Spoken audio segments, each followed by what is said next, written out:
would like to invite our next moderator, Dr. Atul Kochar. He's my teacher. He's a senior consultant dermatologist at Maulana Azad Medical College, and also the CEO of NABH, National Accreditation of National Accreditation Board for Hospitals. So, over to you, sir. Thank you so much, Sumit. It's been a really wonderful debate, which I just listened to. Two great, fantastic speakers with great logic, articulate, coherent, and presenting both sides of the topic in such a wonderful manner. You know, and I'll agree with Dr. Rashmi that the future is still gray. I'll agree with Dr. Deepak that AI is here to stay. And as Rohit said, that is there an option? Well, there is one option. That is for if we want to continue to avail of the charm of Rohit's coordination, Rohit's organization, then I think there is an option to choose Delhi as the Dermacon 2023 bid. So that is one option which everybody has. We'll not go into the AI part, but the next topic promises to be as interesting, you know, and the topic is telemedicine in dermatology, because like Sumit, you said that this pandemic has thrown out certain opportunities also. And one of the opportunity was, which government also grabbed and notified in March, was to notify telemedicine as a legal process, legal entity.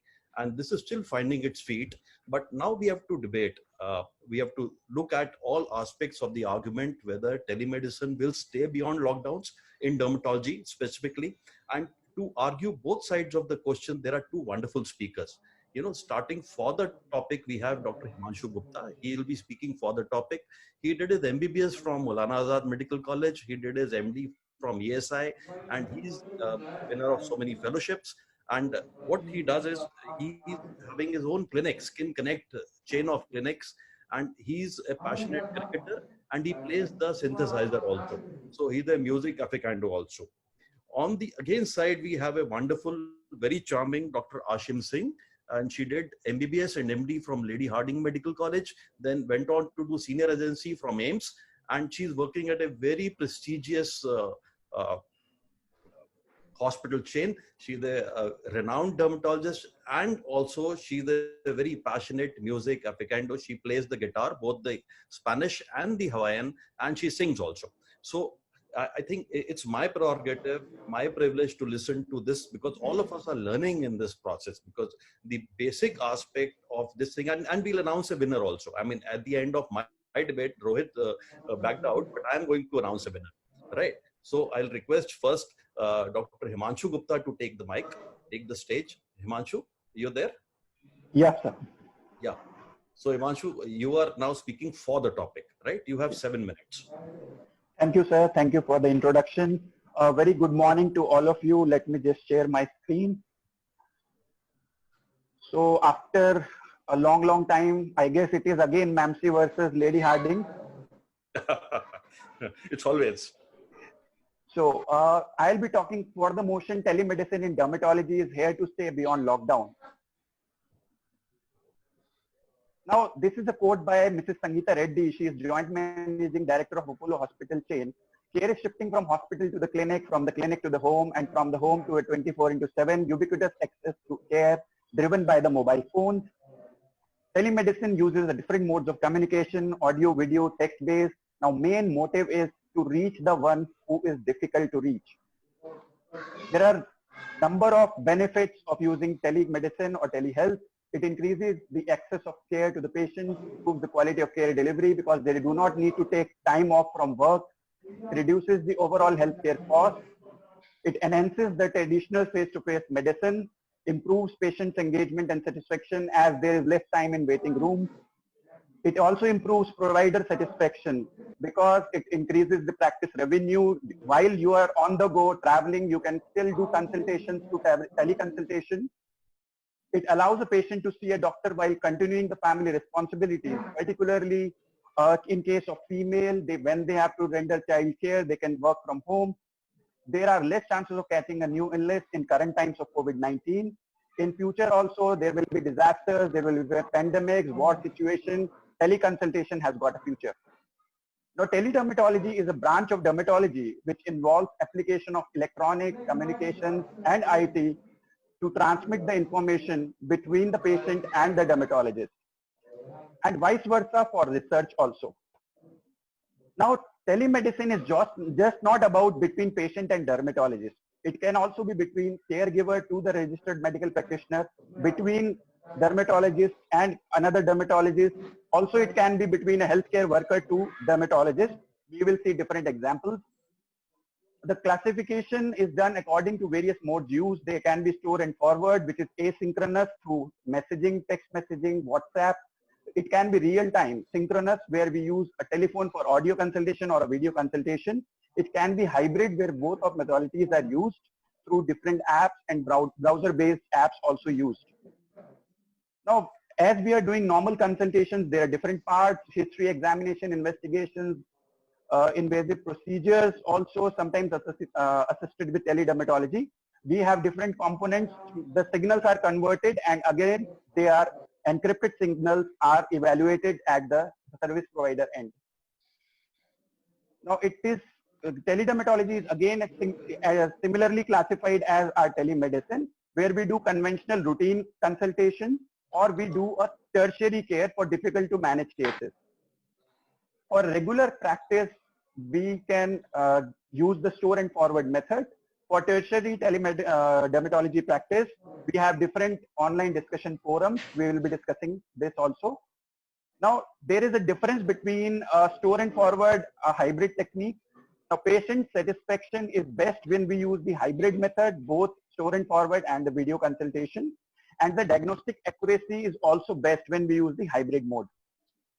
Various steps for a teleconsultation: we have to register the patient, we have to take the history, we have to ask for the document images and videos, we have to ask for a consent. There is an e-payment part, and then finally e-prescription is delivered. A picture can tell a story much larger than what patients do tell you. So we resort to asking for patient photographs. Various examination findings may be dermatoscopic findings. Various investigative procedures, we may ask for X-rays, MRI, CTs.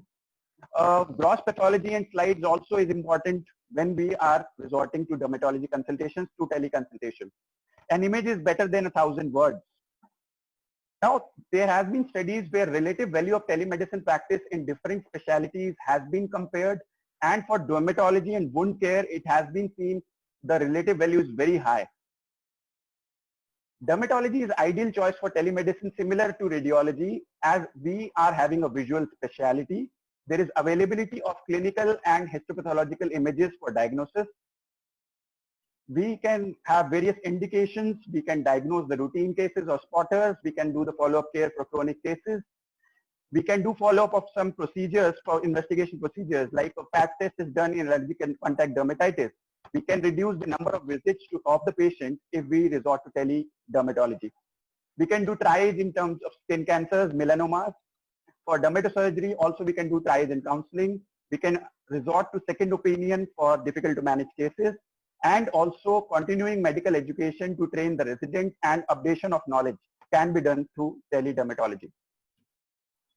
Two very important aspects are teledermatopathology, where we connect with our pathology friend to discuss the slides, to give them a clinical background, and to discuss the pathological findings with them, and finally arrive at a diagnosis through clinico-pathological correlation.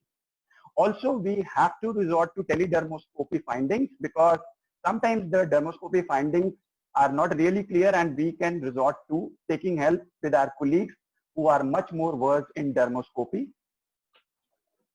In dermatosurgery, we can screen out the suitability of the lesion for treatment by dermatosurgery, like keloids, hemangiomas, scars, vitiligo lesions. Pictures can be asked from the patient. During these COVID times, a patient approached me for treatment of wart removal.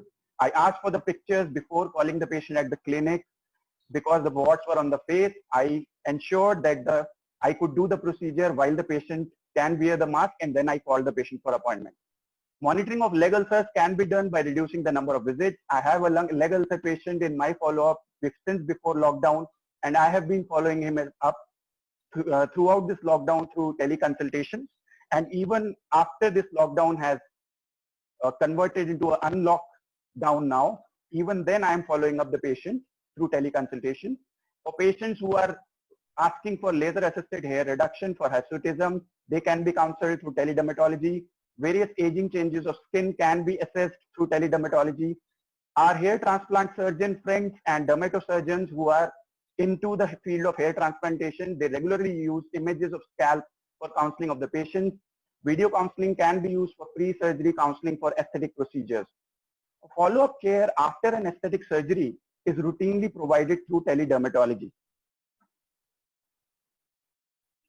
While I am doing a teleconsultation, there have been certain fears in my mind, whether I am diagnostically accurate, whether I will be in some soup because of medical legal issues, where are the guidelines, where are the formats and performers, if I do not want to miss on something, what if the patient sends me poor images, what if there is poor net connectivity. Now these issues have been resolved up to a great extent.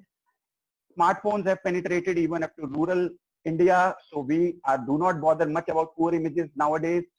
Connectivity through internet has been improved with broadband connections, and we have optic fiber with geo penetrating into the rural India as well.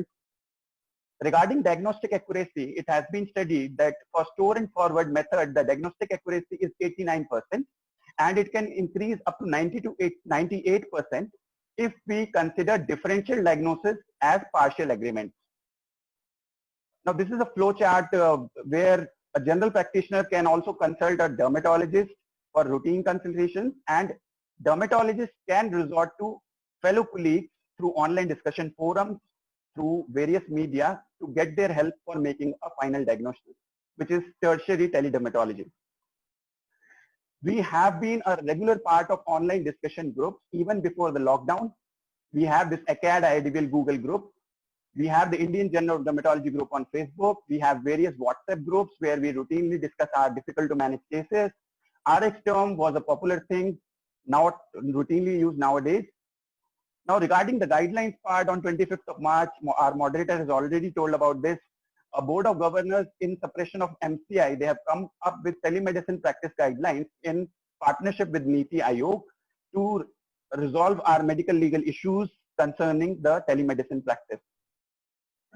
There is Telemedicine Society of India, functional in India since 2001, and now they are also conducting various telemedicine courses to apprise the registered medical practitioners about these guidelines.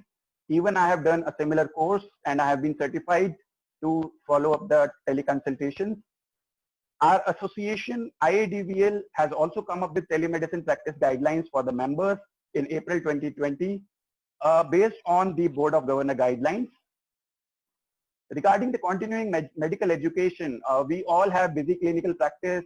We want to attend webinars from home so that there is no loss of clinical practice.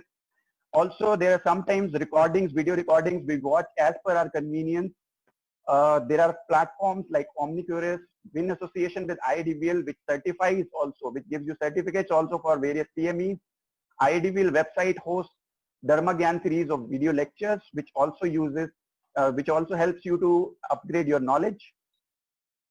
Important part we forget is teletriage. Now this can be very relevant in today's scenario. Triage is concept applied to the field of telemedicine, where we can quickly assess the patient's condition remotely for appropriate decision making. And now it's a process where trained clinicians, they identify patient's problem, estimate the level of urgency, and accordingly render the relevant advice. In current situation of COVID-19, we can screen out the patients for common symptoms of COVID-19 before calling up them for routine consultations. This is an example of teletriage. Now outcome can be whether the patient is in a life-threatening situation, so we can ask the patient to visit the nearest hospital emergency, or whether they can wait safely to meet the doctor at the next available appointment, so we can manage our appointments.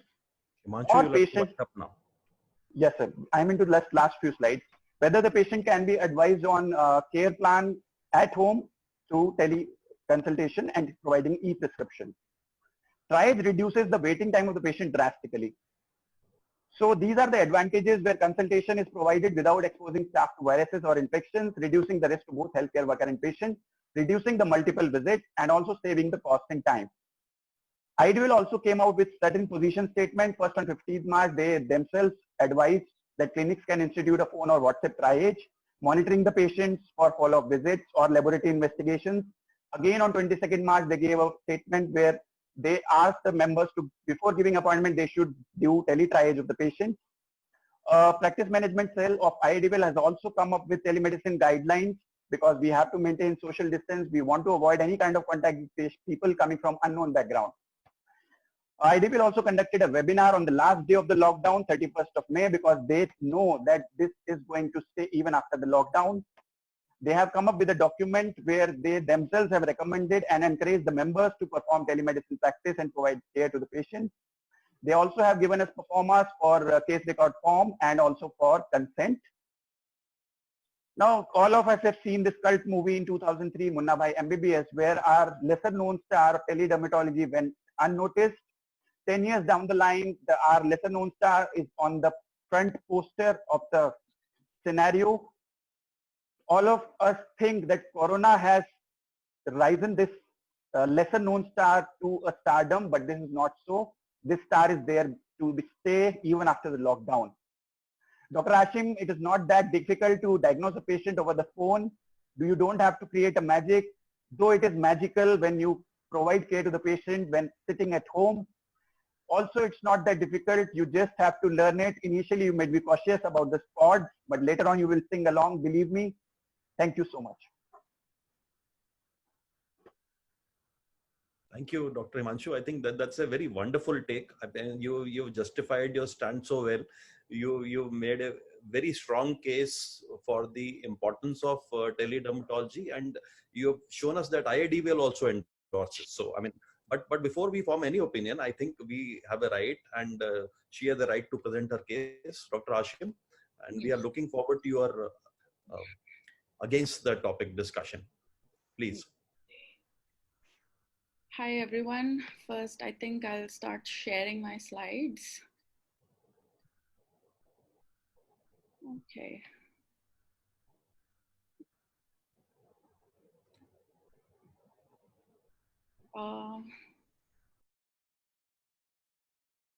Why am I not able to share my slide?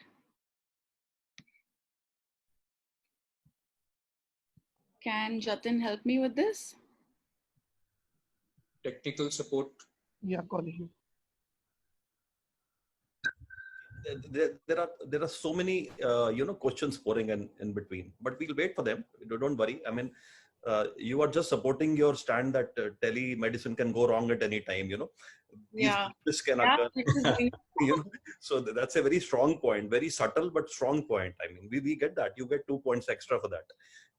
Thank you. I hope it is not intentional. Is this part of No. Even if it's intentional, this is art. Actually, this is proper. This is an art. This is an art.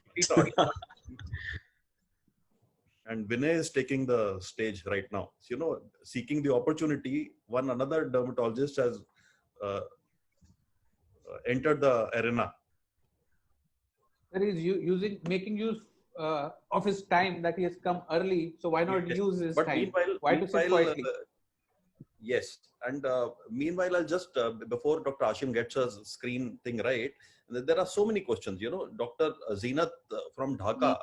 See, Rohit, the reach is phenomenal, and Dr. Zeenat from Dhaka wants to know that teledermatology is going to be more popular than face-to-face consultation. I mean, but I'm sure that Dr. Hashim will tell us that.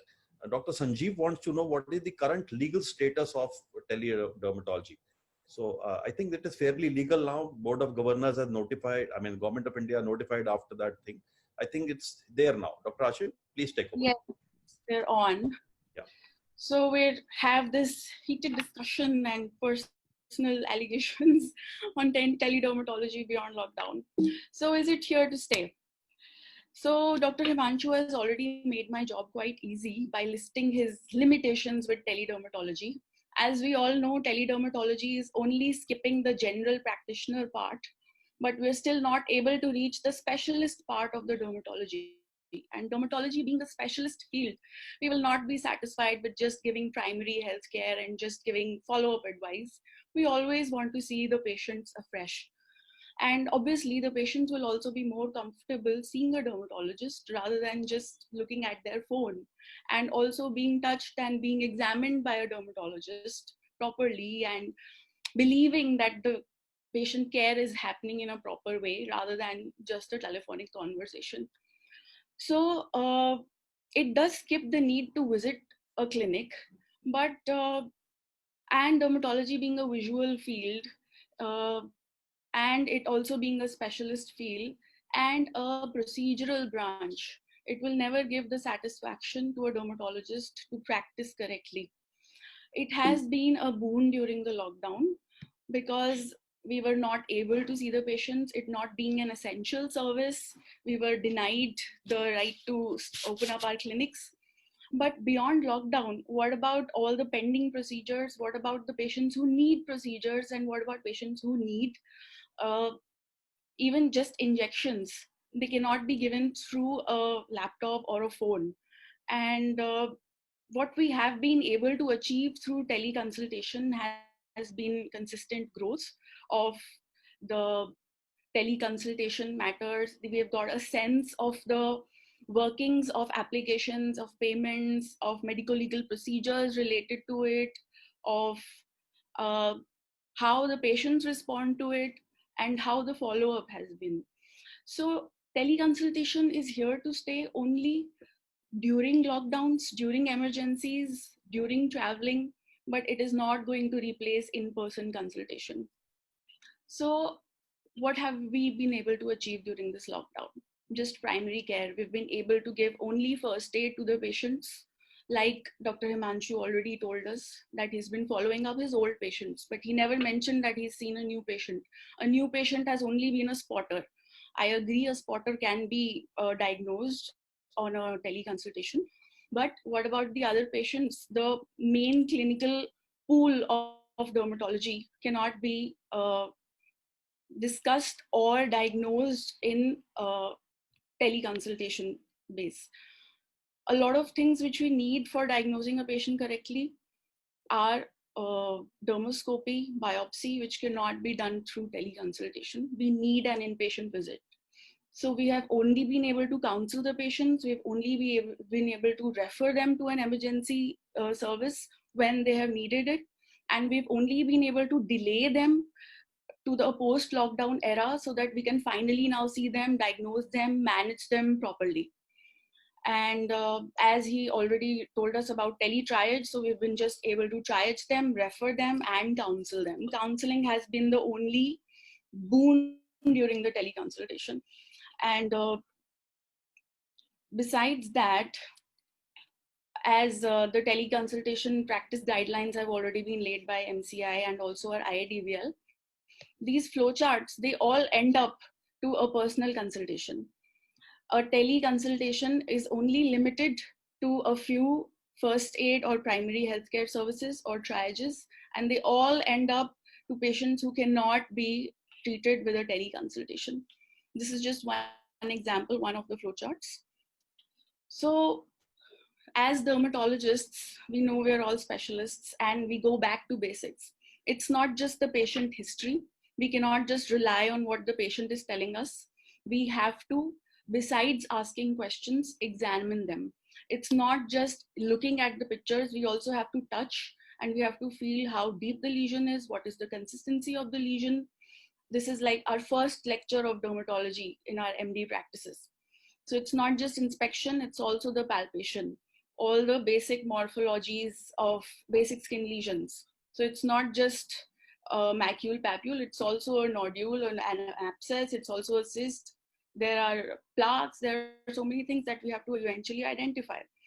And what about our our basic examining skills, magnified view, dermoscopy. So even teledermoscopy can only be practiced if we have already seen a patient and taken a dermoscopic picture. We can only discuss the dermoscopy with other physicians when we have seen the patient in the clinic, taken the dermoscopic views, and then only we can discuss it.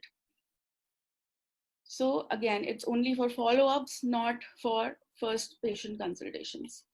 There are even more limitations of teleconsultations, we have to rely on the poor quality images taken by a patient. However tech savvy or however good quality smartphones they have, they will not be able to take the adequate exposure, the macro mode like the dermatologists prefer. And these photos are the ones which we have to rely on for our diagnosis.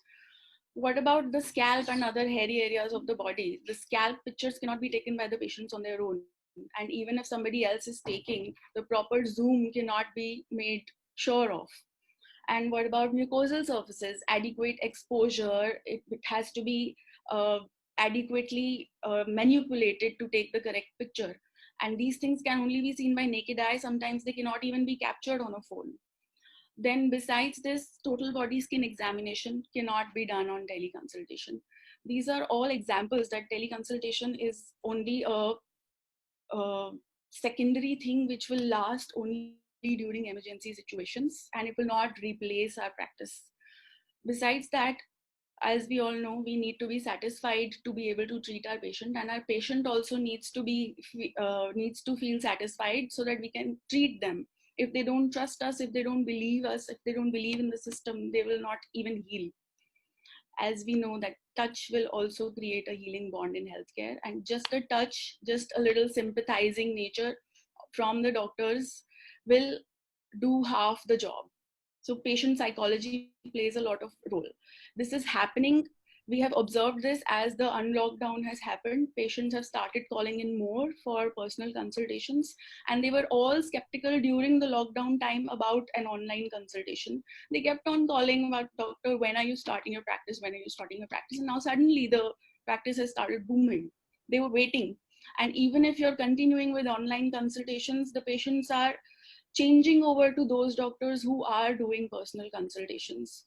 So just a handful of patients who are your regular patients or follow-ups will continue with a teleconsultation. New patients or those who have new problems will prefer to go and see a doctor rather than just looking onto a screen.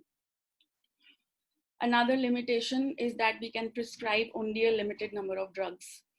Those teleconsultation guidelines by MCI on Ministry of Health and Family-Aware website, and also the ones which have been shared by IIDVL, they give this list, and in this list the dermatological medicines, the ointments that can be prescribed are a little handful ones.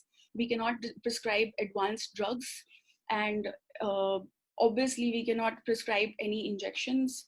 Like a lot of patients need injectable steroids, a lot of patients need procedures, radiofrequency ablation, they need extirpation, just simple procedures for which we have to rely just on medical procedures. So if somebody is really keen on only practicing medical dermatology without using any procedures, it can be done only by those people, but it takes a lot of time. So artificial intelligence, as we've already discussed, there are a lot of issues happening in teledermatology because of artificial intelligence. We have to rely on poor internet connections. There have been a lot of cyclones and rains and earthquakes which have been happening during this lockdown period, and everybody has had interrupted internet connections, and a lot of webinars and consultations have suffered because of that. Besides this, the patients need to download the applications, they need to learn the softwares, they need to understand how to pay. It is all new for them. It's going to take a lot of time for them to understand, and it's a lot of hassle. They'll feel it's better to just go and pay the doctor and see the doctor and come back. Another problem with this is the confidentiality issue. The patient will always feel, will my photos be shared? Will my photos stay confidential? And it's difficult to discuss genital problems on a teleconsultation. We will not be able to examine or look at genital areas properly through a teleconsultation. Another problem is that a lot of times you have to share a personal number during teleconsultations. So there are a lot of calls which are happening over the next few days, frequent questions which are being asked, small questions which they did not ask in the previous consultation, they will keep on asking over the next few days, and it becomes really cumbersome. So these guidelines which have been issued by MCI, they're still not clear. and we still do not know what are the medical legal issues which will happen with this. We can continue with the follow-up medications, but the new medicines, it will be difficult for us to prescribe. And since we've already discussed about this, it is not possible for us to biopsy a patient when we see them through teleconsultation. We can see the pictures of a biopsy. The histopathological pictures can only be discussed when we have seen them done a biopsy. It cannot be done for a new patient. We have to have the patient in the clinic. And now that the unlockdown is happening, US has already started doing their e-Botox. The patients are driving through in the alley of a doctor, and the patient is being injected with Botox in their cars. So this is an example that we cannot continue a teleconsultation. We have to start inpatient consultations. And all these new articles which are being published for Delhi Dermatology, they also advise us to give us this disclaimer whenever we're giving out the prescription. And this disclaimer is in itself quite explanatory. It explains that it has been activated by the patient. It's a patient-initiated consultation. The doctor is not initiating it. It is relatively based on limited understanding and only within probable and feasible means.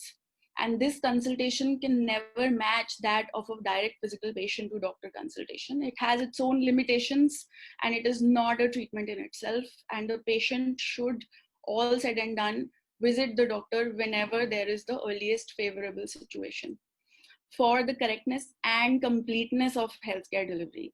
So a teleconsultation will always be incomplete without an inpatient consultation.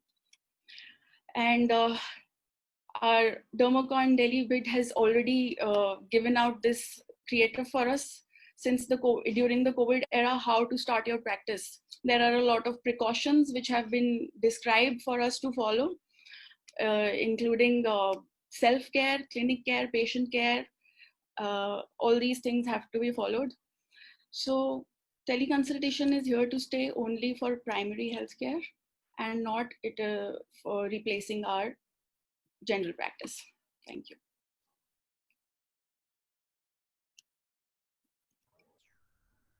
Wonderful, Dr. Hashim. I think in your soft tone and such a systematic manner, you have taken apart Dr. Himanshu's all arguments, step by step and piece by piece.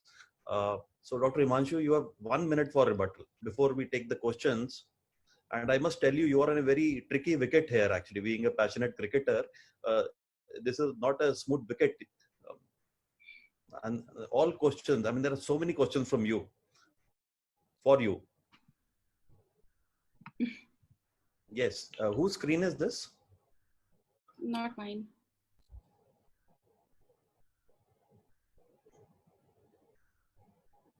This is I believe it's this is mine. This is mine, sir. You want to go back to your screen, right? So 1 minute. Yes, sir.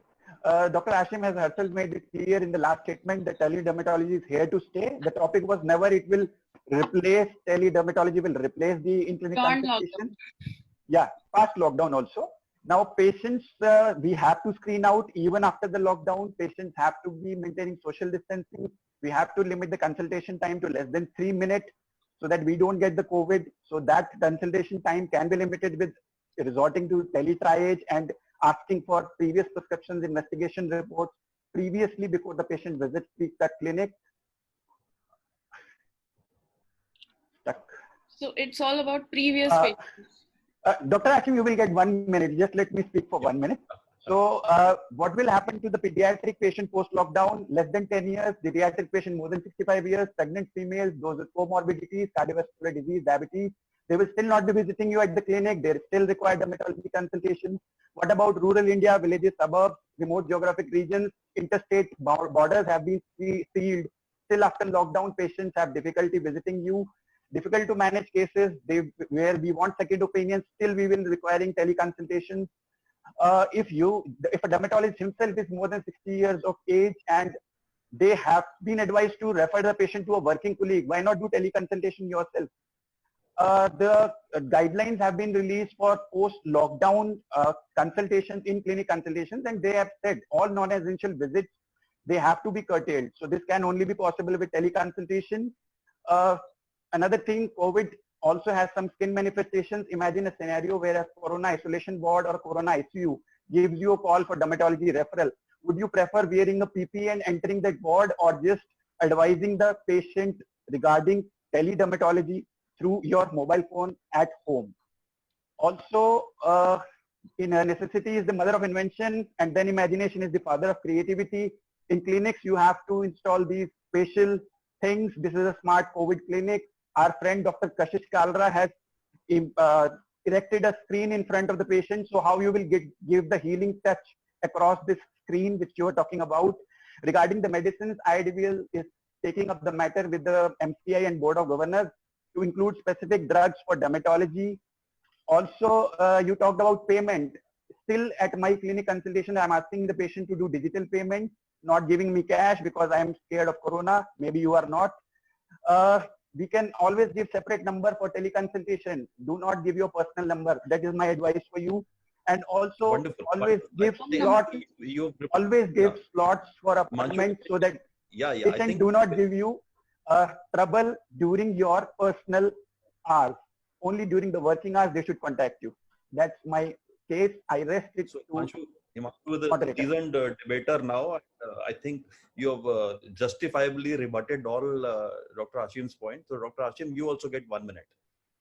Okay, so all the scenarios, all the situations that you've raised, Dr. Himanshu, are during the lockdown, are during the emergency.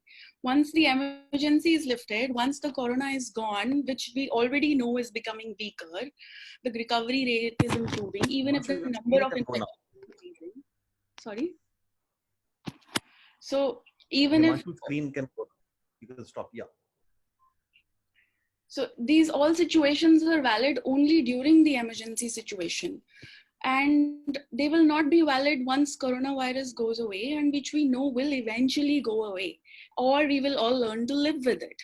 The virus is going to die down. This emergency situations, all those that you're talking about, of pregnant females, of geriatric patients, pediatric patients, again, if they have an emergency situation, they have to come to the doctor. They cannot stay home. Only a follow-up can be done. Only their previous medications can be continued. If a child or a pregnant female or a geriatric patient is falling really ill and they need inpatient care, they will not sit at home and call you up. So they have to come and present to the clinic. So all these situations that you've pointed out, they will only be temporary. They will not last forever. So teleconsultation will only be for this temporary situation. And we eventually have to go back to our essential healthcare. So these were all non-essential things. Whenever we need essential healthcare, the patient needs to go to the hospital, needs to go to the clinic. And only the things which are not that important will be done on the phone. What about the procedures? Like I had a patient who had a really bad nail uprooting and the nail had to be removed. The patient was in too much of pain. So I have to go and see the patient. That is just a dermatology situation. What about the other medical practices? There are patients who need in hospital treatment. They will not be able to do it through teleconsultation. Talking about the personal numbers, even if there is another number, there will be constant calls, there will be constant text messages on the other number also. You can only just put that down. You can put it off during the off hours, but the patients will feel this doctor is not responding. They will always have this reluctance about the doctor-patient situation. What about the other? Dr. Ashim, I think that is wonderful. I mean, I think that adds on to your argument. And supporting you practically is a galaxy of, dermatologists from across India. Everybody wants to go back to has jumped into the. Everybody wants to go back to their clinic. It looks everybody like Ashish Pimple from So Ashish Pimple from Nagpur, we all know because of his, wonderful memes which he puts up and dance and song sequences which he tells us that for a patient it's always good to see a doctor in person following reasons, human touch, proper examination, proper detailed counseling. But again, like Himanshu said, how much of personal touch and you looking like a chawal ka bora, some people compared PPE with a chawal ka thela. Will come back more to the doctor who has a more healing touch. Yes. They will not come back to a more practical doctor. Correct. And RKJ from Latour said, can we send medicines by teleconsultation? So that is one point. Ruchika Gupta from Meerut wants to know legal issues. Prasad from Vizag, telemedicine is limited. He's written something very wonderful. He says that telemedicine is limited as a one-way love story. Emotions are not shared, not even counseling. Body language becomes obscure. Is it okay if emotional touch is missing? So, Dr. Himanshu, this is the question for you. And Neeraj Pandey also, he is practically Neeraj Pandey from Lucknow wants to know that have you read the suggestions laid down by Niti Aayog? What is an emergency concern? So they all are bowling googlies at you, Dr. Himanshu. Probably doctor from Latour has to fall into a long distance relationship. Emotions will carry through long distance. Won't work. Wonderful, wonderful. And Dr. Ganju also, there's a Dr. Ganju who will come in a while. He said that my problems with teledermatology. So Dr. Ashim, you have one more point from him, that difficulty in assessing the lesions digitally, lack of restrictions on time patients approach anytime, anywhere. So time boundary goes for a 6. It is very strenuous to explain and counsel the patient digitally. So that is one habit learning. And then he's written a whole lot of points, so he's made practically, Dr. Ganju sir, you ought to be here instead of Ashim actually. So, but these are all very legal points. So Himanshu, any other thing? The satisfaction that a patient drives, I totally concur. Out of a face-to-face discussion and the doc touching and feeling the lesions are missing. So this is a big point, Himanshu. This question for you. Sir, I myself is doing teleconsultations and also in-clinic consultations. But what I said, we have in current situation, we have to resort to teleconsultation initially and then call the patient to our clinic. I'm not saying that I will not be seeing the patient personally, but it helps if I first approach the patient through teleconsultation. It gives me all advantages. It reduces my consultation time. It gives me opportunity to screen them. So in current situation, it is very relevant. And this is not the last pandemic we are facing. God forbid, new viruses will come. Solidly agree. And Madhulika from Mumbai, Madhulika Matre said so many limitations put forward by the government on medications. I think that has been addressed. So Vivek Pandey from Nagpur also says, will Hippocrates turn in his grave with telemedicine? I mean, yeah, Himanshu, can you take that? Will he turn in his grave? I mean, you know where it is? Sir, this is just asking a cricketer who has died, will he play ever T20? Exactly. Because things are going to change. Yeah, so if a cricketer has died already, he will not go to the T20 era. Wonderful, wonderful. So Sonal Bansal from Gurgaon also has found limitations in the genital and oral examinations. And Dr. Rajiv Sharma sir from Aligarh, he's supporting Himanshu. So Ashim, there's one question for you. Only procedures don't account for dermatology, right? And most of them can wait. And what percentage of patients really need a biopsy? So he's putting a very strong thing that only 10-15% will be left undiagnosed. So a large chunk of your regular OPD you can manage with telemedicine. So why not? I mean, what's your take on that? So just spotters can be managed. What about the lesions which have altered morphology? In a country like India, where patients are using so much of steroids, the lesion morphology is already so altered, we cannot really make it out on our teleconsultation. And I forgot to raise one point, rural areas where there is so much of poverty, they do not have phones or internets. How will they consult teledermatologically? They have to go to Actually, I think rural area, this is my personal take, actually rural areas may be the biggest beneficiary of teledermatology. It may be, but they have to go to somebody who can do it for them. So I have come across a few initiatives where Gramin Health Seva is a one where they are trying to arrange health providers at rural area, and those health providers are in touch with the specialist, so that healthcare is provided sitting at a distant place. The health providers will be acting as a medium between that uneducated villager and the specialist. So the patient this thing is going to come in future. The infection and the corona will still happen. Very correct. Very correct. And we have comments from Dr. K. Satyanarayan Murthy from USA. I mean, he's also written about supporting Dr. Ashim. And Dr. Rajiv again, sir, wants to know that by teleconsult, you can avoid rush in clinic, though it may satisfy your ego. And then VK Chawla sir from Bareilly, he says it's very how convincing it is and how to explain about details of the disease. So point taken. PK Gupta from Faridkot, Prasad again from Vizag, good photograph and history. So I think, so what is the option in emergency? So Rohit is still active actually after his session. What is the option in emergency? I mean, how do you both explain emergency? Dr. Himanshu, what is the role of teledermatology in emergency? Sir, again, the role of teletriage comes. I showed you 3 scenarios. Number 1 was where the patient is having some emergency consideration. So there, even during lockdown and after lockdown also, suppose at that time patient cannot visit your clinic, even after lockdown.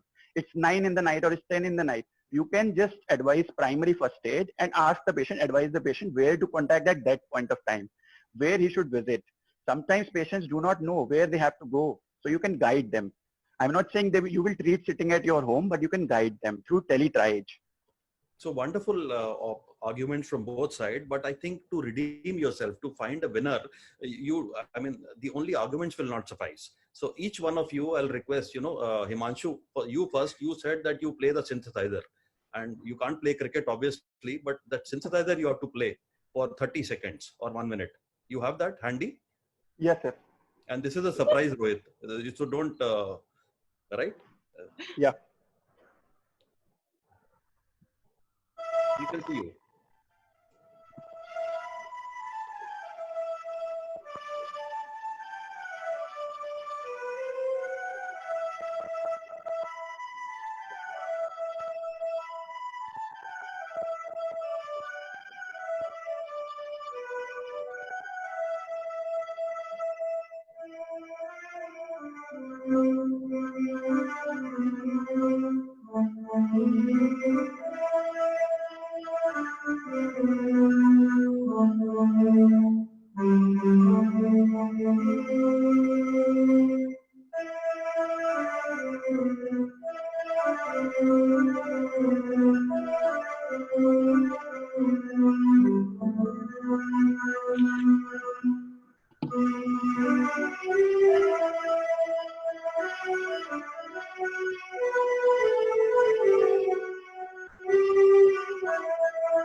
Wonderful, wonderful. Thank you, Himanshu. Thank you, sir. Thank you so much. Thank you, Dr. Hashim. I mean, that is one point you need to rebut. We need a song actually. Okay. So the lockdown has actually helped me boost my hobbies, not my dermatology practice. So I have done this a lot during the last 2 months. This is the Hawaiian guitar, which I only started learning during the lockdown, and I just picked it up on my own. So this is what has happened during the lockdown, not dermatology. So this song is for my dermatology practice. You are my sunshine, my only sunshine. You make me happy when skies are gray. You never know, dear, how much I love you. Please don't take my sunshine away. Thank you. Wonderful. So Una Paloma Blanca, I mean, we used to sing it in school, and thank you for reminding us of our school time. So this is a wonderful song. I think time to announce the winner, and I'll have no hesitation in saying that the winner is a Delhi actually. Winner is nobody but Delhi because of gems like you, Dr. Hashim and Dr. Himanshu. And for all of the audience, I think they know that if they have to visit and see more of you, all and benefit from Delhi, they have to vote for Delhi, right? So that is one angle. But going beyond the voting and all, I think Dr. Hashim, Dr. Himanshu, thank you so much for putting forward such convincing and wonderful logic on both sides of the spectrum. This is an evolving scenario. So nobody knows how, but teledermatology in certain portions will be there. There is no substitute for human angle, human touch. We all know that. But a little bit of teledermatology will only go on, and there's lots of haziness as things stand today. And as NABH, let me put forward that NABH, whom I'm representing a part also. So NABH is coming out with digital health technology guidelines and standards. So if somebody has to practice these guidelines, the only Board of Governor MCI guidelines may not be sufficient. You have to do a course also. You have to enhance your capacity, knowledge building, and some part you will have to look after confidential matters and other things. So for that, we need standards, and maybe in another 6 months, we'll bring forward. So meanwhile, all the lovely audience which are there, thank you so much for giving all of us this opportunity. So keep watching and visiting Rohit's webinars. And as organizing secretary, we hope to attend this conference, International Dermacon 2023 also. Thank you so much. Over to you, Sumit. Thank you, sir. Thank you, sir. After that passionate bout of debate and some musical spectacles,